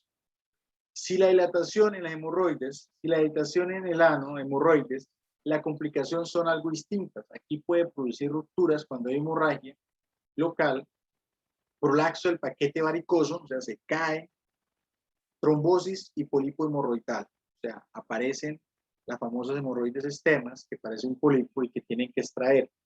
Es algo doloroso. Es algo muy particular porque yo creo que un 10% de la población con síndrome intestino irritable, colitis y estas cosas sufren de hemorroides, pero también tienen problemas circulatorios y hay que trabajar ese proceso. Bueno, sigamos por esta etapa. Entonces, ¿qué factores favorecen la aparición de la enfermedad varicosa? ¿Qué factores aparecen? Tenemos los de tipo postura. La postura vertical, que es característica de los humanos, genera una importante presión sobre la red varicosa. Se agrava al estar mucho tiempo de pie. También estudios demuestran la relación de estar mucho tiempo sentado con la aparición de varices y hemorroides. Entonces, aquellas personas, compañeros o aquellos que se la pasan todo el tiempo sentados, se les recomienda hacer prolaxos, perdón, hacer tiempos, cada hora pararse, dar una vuelta y volver a sentarse. Y aquellas personas que están de pie, al contrario, ¿sí? Tener un tiempo para sentarse y es evitar el efecto de las varices y las hemorroides que pueden aparecer por eso. El modo de vida, el sedentarismo y la obesidad favorecen todas estas patologías. El ejercicio muscular, aunque no crean, mira, el ejercicio puede ser bueno, puede ser malo. Mejora y disminuye la aparición de las varices cuando se hace ejercicio muscular, caminar, todo este proceso. Pero algunos deportes, como es la equitación, el ciclismo o el motociclismo, favorecen la aparición de especialmente las hemorroides en particular, ¿sí? Y también aparece la formación, el ciclismo. No sé si han visto el pie de un ciclista, son puras venas varices normalmente. Se los invito para que miren el pie de un ciclista o la pierna de un ciclista y normalmente son puras venas varices, sufren demasiado de venas varices. Factores hormonales. Los valores estrógenos, o sea, las hormonas sexuales femeninas, pueden afectar las paredes venosas. Por eso, la pubertad, la menopausia, el embarazo o el ciclo menstrual son estadios propios para desarrollar vena varice y problemas de circulación periférica venosa como tal, ¿no? Bueno, sigamos en este proceso. Ahora, ¿qué especies utilizadas aquí en Colombia y que nosotros podemos utilizar en trastornos vasculares periféricos? En eso tenemos lo que es la castaña de Indias, es muy conocida. El ginkgo biloba, pero yo lo recomendaría más para la circulación arterial, más que para la circulación venosa. El amamelis, que es muy bueno. La birroja, que sacado de la uva, la famosa centella asiática y el pino marítimo. Esas son las plantas en Colombia que se utilizan para mejorar los trastornos vasculares periféricos. O sea, que si usted tiene vena varice, que si usted tiene arañitas, que si usted tiene una persona que se la pasa todo el tiempo de pie o sentada todo el tiempo y tiene cansancio, ya es hora de mirar uno de estos medicamentos para que comience a tomarlos, para comenzar a hacer una prevención. Entonces, vamos a mirar cuál de esos es más preciso para cada uno de ustedes o en el caso de eso. Entonces, ustedes toman la decisión. El primero que vamos a valorar es el castaño de Indias, más conocido como Aescrus hipocastano, ¿sí? Los sinónimos no se encuentran y su nombre común es castaño de Indias. Pues les cuento que este es uno de los medicamentos más vendidos, creo que no. Medicamentos para la circulación, castaño de Indias, creo que es el medicamento, un 80% de manejo de medicamentos con castaño de Indias. Casi todo el mundo lleva castaño de Indias para la circulación. Tiene algunos efectos secundarios, sí, pero sabiéndolos utilizar no hay ningún problema. En la corteza, ¿qué se encuentra? Los flavonoides, quercetina, que son inflamatorios, los taninos, que también son circulatorios. En las hojas se encuentran hidroxiocumuranidos, que esto es muy interesante porque aquí está el efecto circulatorio en los famosos cumaranínicos o medicamentos que tienen cumarina, ¿sí? Llamémoslo de ese lado. En las semillas se han identificado flavonoides, ¿sí? Se identifica aquí, esta que la miramos acá, se identifica la arginina. Recuerden el efecto de la L-arginina sobre la vasodilatación periférica circulatoria, que realmente es un suplemento. Acuérdense que esto es un metabolito primario, pero la L-arginina también la utilizamos en suplemento para mejorar el sistema circulatorio y la resistencia vascular como tal, ¿no? El compuesto que considera como principio activo de la planta es la famosa exina, ¿sí? Esto es lo que hace el efecto completo de la famosa castaña de Indias, la exina. Entonces, ¿qué partes se utilizan? Las semillas. Uso tradicional, se emplea en forma interna y externa para el tratamiento de venas varicosas y la flebitis, hemorroides, afecciones cutáneas, úlceras y llagas varicosas y como antiinflamatorio. Ese es su uso. Ahora, ¿qué actividad farmacológica tiene castaño de India? Mira, así la encuentra usted en el mercado, así tal como les coloqué ahí.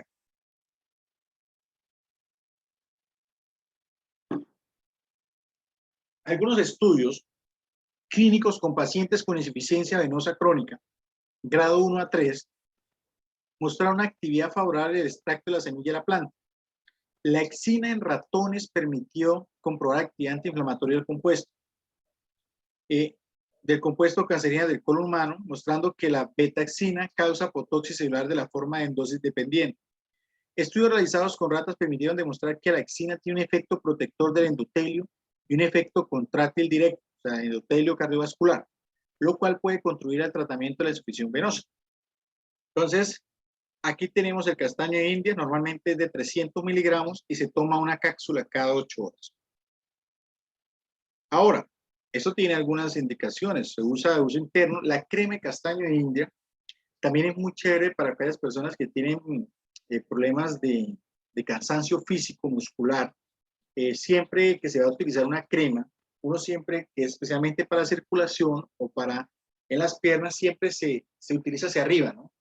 Nunca vayan a hacer este proceso porque acuérdense de las válvulas que están haciendo un efecto hacia arriba y usted masajeando hacia abajo, entonces hace que el reflujo llegue más hacia abajo. O sea, aquellas personas que se masajean hacia abajo las piernas, lo que están haciendo es que hay un efecto de enema en vez de un efecto de drenación o un efecto de regulación del sistema circulatorio. Entonces, necesitamos masajear siempre hacia arriba, siempre. Nunca las piernas vayan a masajear hacia abajo por las válvulas que están ahí constituidas y que la mostré hace poco. Bueno, El coadyuvante de tratamiento de vena varices y insuficiencia venosa sirve para hemorroides y su uso interno es antiinflamatorio. Normalmente se utiliza entre 250 y 312 miligramos, que siempre equivalen a 100 miligramos de exina. Normalmente 300 miligramos es lo que más, o lo más normalmente se consigue aquí en la parte de fitoterapia común. Las contraindicaciones y precauciones. No se recomienda su uso en niños ni en mujeres embarazadas o lactantes. Se han presentado casos de irritación gastrointestinal, náuseas y vómitos por sobredosis del extracto de la semilla. El extracto de la semilla consumido puro, no industrializado, no hecho un proceso farmaconoxio, sino el extracto de la semilla. Interacciones con otros medicamentos. Lógicamente, el castaño india, por tener cumarinas, pues reduce la coagulación sanguínea, indica que no debe administrarse concomitantemente con fármacos anticoagulantes como la warfarina o el ácido acetilsalicílico. De por sí ningún medicamento circulatorio se puede combinar con warfarina o con otra clase de anticoagulante. Eso sí, tenerlo claro. Se recomienda tener precauciones si el paciente está tomando suplementos, medicamentos o plantas que disminuyen los niveles de glucosa en sangre. O sea, la balsamina, o sea, si está tomando metformina, glibenclamina. Entonces, esas cosas hay que tener en cuenta que no hay que tomarlas al tiempo, sino tener unos espacios largos de 4 o 5 horas para que no interactúen entre estos medicamentos como tal. La toxicidad. El castaño de Indias, según la FDA, ha clasificado esta planta como insegura. El envenenamiento se ha caracterizado por tics musculares, o sea, el envenenamiento, estamos hablando de consumir el extracto en grandes dosis. Normalmente lo han hecho y pues ha producido esto: procesos musculares, debilidad, falta de coordinación, dilatación de la pupila, vómito, diarrea, depresión, parálisis, estupor, siendo el fruto la parte más tóxica de la planta. Se ha determinado que el DL50, o sea, la morbilidad, es de orden de 1000 miligramos sobre kilogramo peso. O sea, más o menos 1000 miligramos es 1 gramo. O sea, tomarse, si es un paciente que tiene 70 gramos, pesa 70 kilos, tomarse 70 gramos. Eso es muchísimo. Normalmente la dosis estándar son 300 miligramos, 300 miligramos. ¿Sí? Entonces, pero mire lo que dice: el estudio de toxicidad crónica oral del extracto de la semilla y de la exina mostraron ausencia de efectos tóxicos y daños orgánicos. Eso lo hicieron en el estudio. Entonces, es un medicamento seguro. Lo que no es seguro es cómo lo tome. Por eso lo importante es saber tomar la dosis exacta y correcta para el funcionamiento que se necesita. ¿Listo? Bueno. Otro medicamento que se utiliza para la circulación, pero yo lo recomiendo más para la circulación arterial. Cuando hay problemas periféricos de circulación periférica cerebral o arterial, yo recomiendo más el ginkgo biloba que para la circulación venosa. ¿Por qué lo introduje acá? Porque igual trabaja sobre la circulación. ¿Sí? Entonces, el ginkgo biloba ya habíamos hablado alguna vez. Eso viene, el ginkgo biloba viene de 60 miligramos, de 80 miligramos, de 120 miligramos. Y normalmente, depende del miligramaje, pues tiene el uso como. Pues, algo muy interesante, las partes utilizadas. Su uso tradicional: históricamente la hoja de esta planta ha sido empleada en el tratamiento de palpitaciones y disnea debido a congestión y opresión en el pecho. Hoy día se usa principalmente para mejorar la circulación y la agudeza mental. En la prevención y tratamiento de enfermedades como Alzheimer, neuropatías periféricas. Neuropatía es esa persona que tiene problemas, por ejemplo, neuropatía en pacientes diabéticos, que tienen que ver con la circulación periférica y presenta un ardor, quemazón en las piernas todo el tiempo, a toda hora, y prácticamente dicen que es porque hay daño del nervio debido al efecto de la diabetes. Y el ginkgo biloba parece que tiene algo que ayuda a restablecer ese proceso por tu efecto antinocectivo, se llama eso. Entonces, ¿en qué más trabajan? Dice que infusiones sexuales pues mejora la circulación periférica, me imagino que pineal, y ayuda a mejorar ese proceso como tal en hombres. Desórdenes relacionados con falta de atención, prevención de infartos y como agente antioxidante. También se emplea en casos de nefropatía ocasionadas por diabetes. Esto es lo que más lo usan actualmente, lo que es el vértigo, la tinnitus, la alergia y el asma. ¿Sí? Es algo muy interesante sobre ese tema. ¿Dónde utiliza más el ginkgo biloba? Lo utilizan sobre la circulación periférica cerebral, sobre el vértigo, tinnitus, alergias, todo más el vértigo y tinnitus. Eso es donde más utilizan el ginkgo biloba, y para eso fue el primer ginkgo biloba que llegó aquí a Colombia. Me acuerdo que se llamaba Tanaquén. y utilizaban especialmente para esos efectos sobre el vértigo. Bueno, ¿cuáles son los principales constituyentes del ginkgo biloba? Los principales compuestos responsables de la actividad biológica del ginkgo biloba son los flavonoides glicolizados, lógicamente los gingosidos A, B, C, J y la bilobadina. La actividad farmacológica se ha demostrado que ha trabajado sobre algunas afecciones de la función visual, mejora la fuerza de la función visual, ocasionados por desórdenes circulatorios. Se ha determinado actividad en extracto para la tinnitus y el vértigo. Acuérdense, tinnitus es ese ruido que sienten las personas en los oídos, y vértigo es ese proceso de estar moviéndose a pesar de que usted está estático. Se han obtenido resultados positivos en una amplia gama de estudios clínicos relacionados con el uso de extracto de las hojas en el tratamiento de pacientes con insuficiencia cerebrovascular o demencia. Estudios realizados para evaluar el tratamiento de estados depresivos asociados con insuficiencia cerebrovascular. Todo lo que tiene que ver con circulación periférica, cerebrovascular y oxigenación, se puede utilizar el ginkgo biloba. ¿Sí? Bueno. Ahora, la dosis se puede utilizar entre 120 y 240 miligramos de extracto seco 2 o 3 veces al día. Aquí en Colombia aprueban 60, máximo 120 miligramos. Es lo que aprueban y lo pueden tomar 2 veces al día. ¿Sí? Eso es lo que aprueban aquí en Colombia. Aquí dice que los tratamientos deben de durar mínimo 8 semanas. Yo les recomiendo que un tratamiento dure por lo menos 12 semanas para que haya un buen efecto sobre cualquier planta o medicamento como tal. La contraindicación es no utilizar extracto de la planta cuando las arterias presentan alto grado de arteriosclerosis y hayan perdido su capacidad de respuesta y hipersensibilidad a algunos de los componentes. Interacción con otros medicamentos. Esto lo habíamos hablado alguna vez. Trabajamos con la parte del metabolismo hepático, niveles plasmáticos de fármacos como propanolol, ladoperidol, teofilina. Algunos reportes señalan que la administración del extracto de ginkgo potencia la acción de las benzodiazepinas. Entonces, aquellas personas que tienen problemas del sistema nervioso central y toman benzodiazepinas, no, que no tomen ginkgo biloba como tal.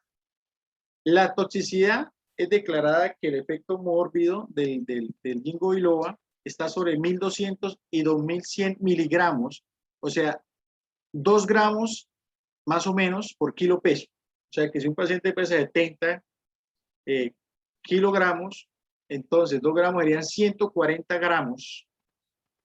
Eso es muchísimo para tener ese efecto. Y este valor es determinado de 7000 miligramos por el kilo peso. Ahí está. Estudios efectuados en ratones y perros a los cuales se le administró el extracto de ginkgo por 6 meses en diferentes dosis han sugerido la seguridad del extracto al no evidenciarse cambios significativos en parámetros bioquímicos, hematológicos e histopatológicos como tal. Bueno, sigamos en este proceso. Otras plantas utilizadas para la circulación periférica y que me ha gustado formular es el amamelis. El amamelis es muy bueno cuando hay problema circulatorio periférico venoso, ¿sí? Como tal. El amamelis, pues su nombre común es Amamelis virginiana. Aquí tenemos un proceso de la planta. Su parte utilizada son las hojas, usos tradicionales, por su actividad astringente, antiséptica, hemostática y venotónica, se usa en el tratamiento de hemorroides, varices, úlcera varicosa, en las extremidades inferiores. Bueno, también trabaja sobre colitis, diarreas, inflamaciones locales, golpe de 15 y lesiones cutáneas. Su principal compuesto están los flavonoides, ¿sí? Que tiene quercetina, que es un antiinflamatorio, tiene el efecto de las saponinas, y las protoancianinas, que son muy buenas para los efectos de la circulación periférica como tal. También esto lo tienen las uvas, las moras, todos también tienen protoancianinas, que son un efecto antibiótico sobre el riñón.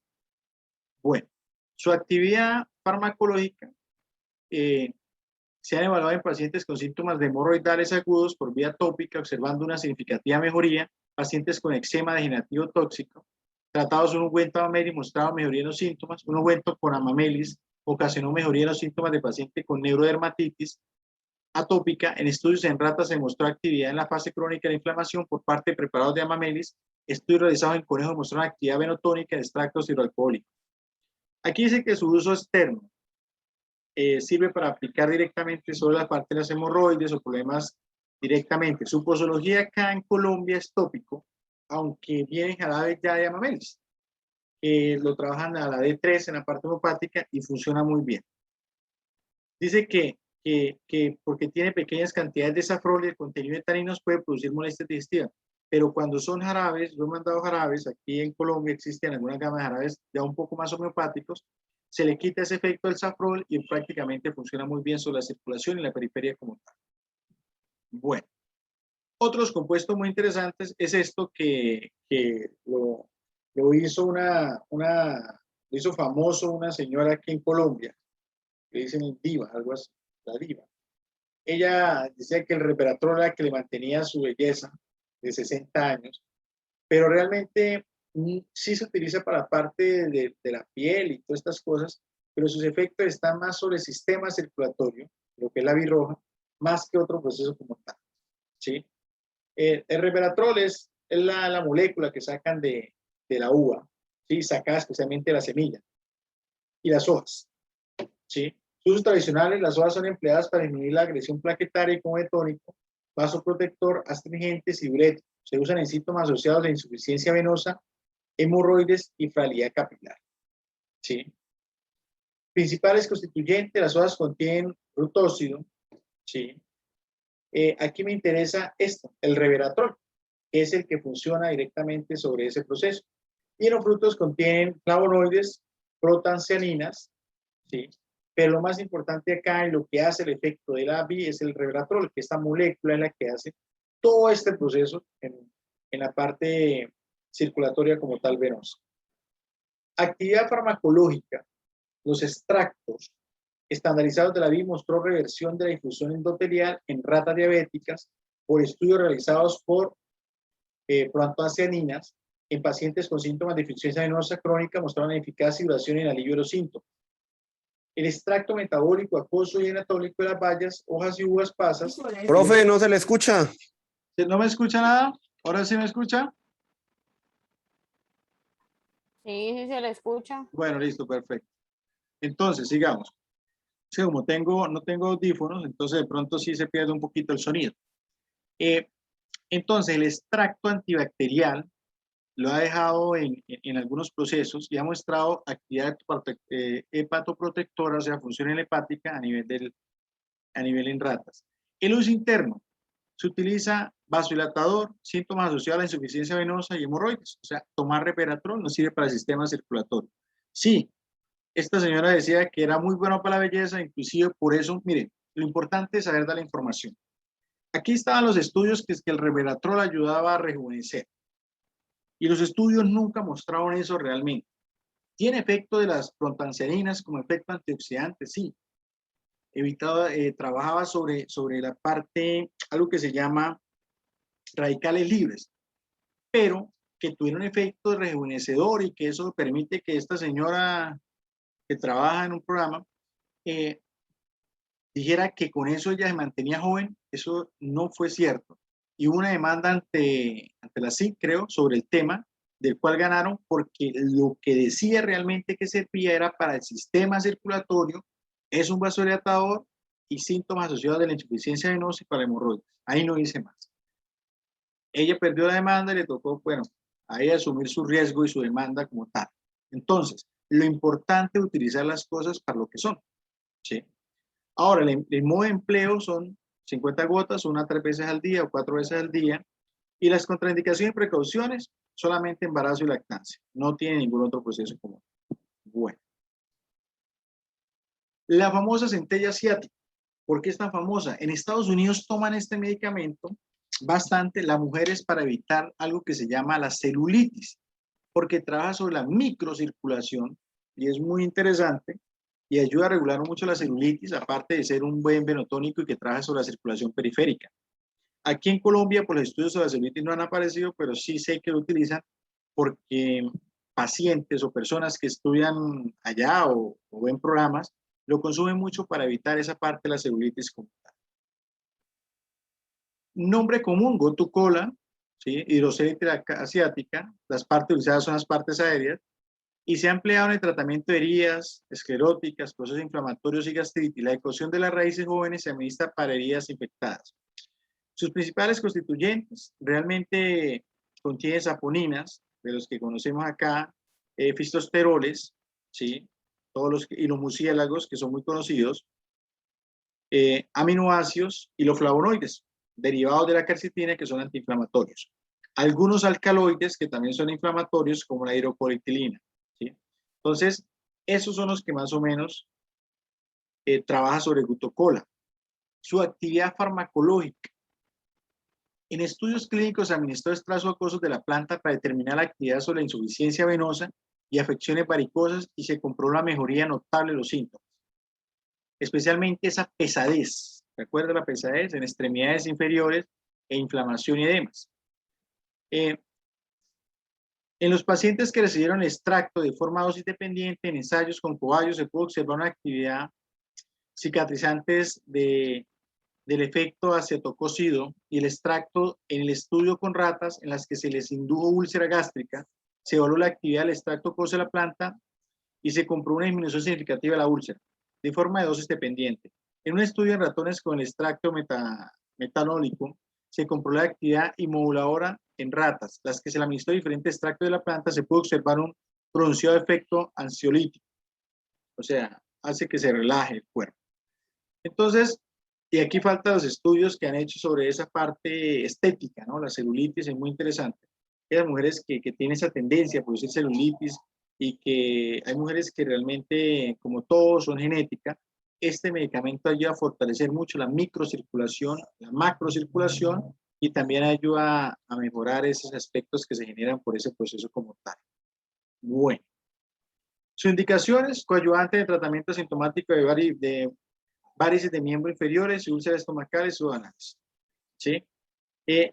Su modo de empleo: 1 a 2 gramos diarios de droga repartido en 3 tomas, tal en forma de infusión, tintura, 50 gotas cada 8 horas, contraindicaciones y precauciones, hipersensibilidad a cualquiera de los componentes de la planta, qué interacciones tiene con otros medicamentos, especialmente con los hipoglicemiantes o lo que tiene que ver con la lovastatina, torvastatina y todas aquellas medicamentos que se utilizan que son hipocolestereminiantes y por eso no se utilizan concomitantemente. Vienen cremas, siempre que van a aplicar una crema para el sistema circulatorio, ojalá contenga centella asiática, amamelis y castaño de indias para que haga un efecto muy completo en ese proceso. No se conocen estudios sobre pruebas de toxicidad en estas plantas como tal. Y por último, sobre el sistema circulatorio tenemos el famoso pino marítimo. El pino marítimo, que es este arbolito que ve acá, tiene una molécula que se llama pignogenol, que tiene unos estudios muy interesantes. La corteza siempre se usa como cicatrizantes, hipocolesteremiantes, es antitumoral contra la arteriosclerosis, o sea, ahí es donde el pignogenol trabaja muy bien. Aquellos pacientes que ya tienen problemas de arteriosclerosis donde sus arterias se cierran, ¿sí? Por efectos de placas de ateroma o efectos, algunos efectos sobre problemas de grasas ahí, y también sufren de insuficiencia venosa. La mayoría que sufren de arteriosclerosis tienen problemas de la pena. Es antihipertensivo y sirve para la parte de las inflamaciones. Y trabaja sobre la disfunción de la circulación y mejora la microcirculación. Entonces, este pino marítimo, poco lo consumen aquí en Colombia, pero ya existe. Se llama pignogenol, usted lo puede conseguir en cualquier proceso. Nos sirve para mejorar ese proceso como tal. O sea, baja el colesterol y al mismo tiempo, en el uso tradicional, ¿no? Trabaja sobre la aterosclerosis. Los principales constituyentes, pues si usted se pone a mirar, tiene muchos aceites, ¿sí? La mayoría ayudan a reducir y regular las funciones del colesterol, pero tiene flavonoides, que son muy interesantes, y las proceanidinas, que trabajan muy bien sobre la parte circulatoria. Bueno. La actividad farmacológica en estudios realizados en pacientes mostraron actividad antihipertensiva del extracto acuoso de la corteza y reducción de los niveles de los tromboxanos, o sea que nos sirve muy bien para la parte arterial. Y el aceite y las semillas del extracto acuoso, que le decía que trae muchos aceites, ocasionaron una simplificación significativa del colesterol y los bulípulos en ratones, ¿no? Entonces, muy interesante. Claro que el colesterol HDL no es el colesterol malo, ¿no? Para que sepan ustedes en ese proceso. El uso interno, coadyuvante de tratamiento sintomático de varices. El modo de empleo: extracto de la corteza, 30 gramos, 1 o 2 veces al día, y el aceite esencial de 2 a 10 gotas, 3 veces al día también como tal. Bueno, ¿qué contraindicaciones tiene?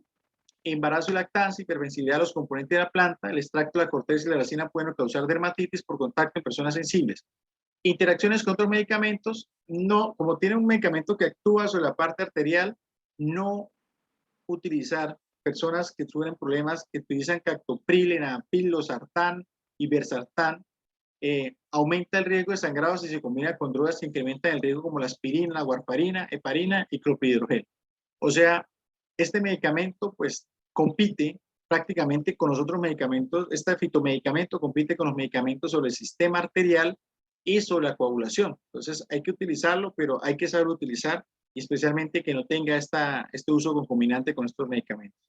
La dosis de realmente de morbilidad o mortalidad está sobre los 4.000 miligramos sobre kilo. Es bastante alto, no hay ningún problema.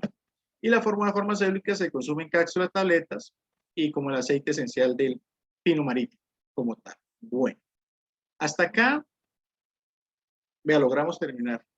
Pensé que no. Hasta acá logramos mirar lo que dice prácticamente la parte de la guía del desarrollo sobre el trabajo, sobre la parte respiratoria y la parte circulatoria.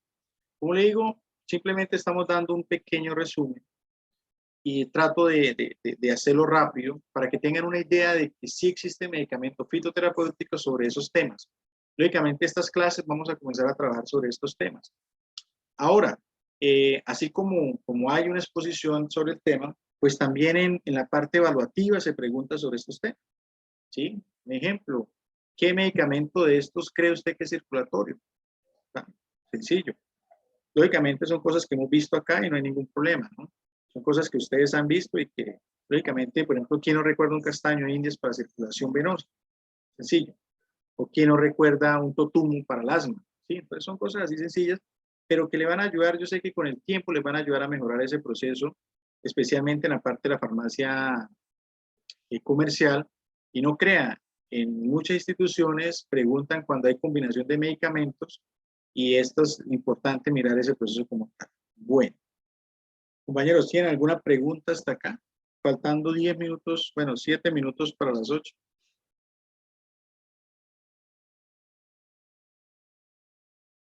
Bueno, No, señor. bueno, gracias, Angie. Entonces, fue una clase rápida, productiva, es bastante extensa, pero quería ir aclarando estos temas porque es lo que necesitamos y pues vamos mirando la parte de la fitoterapia como tal. Bueno, compañera, entonces, no siendo más por el momento,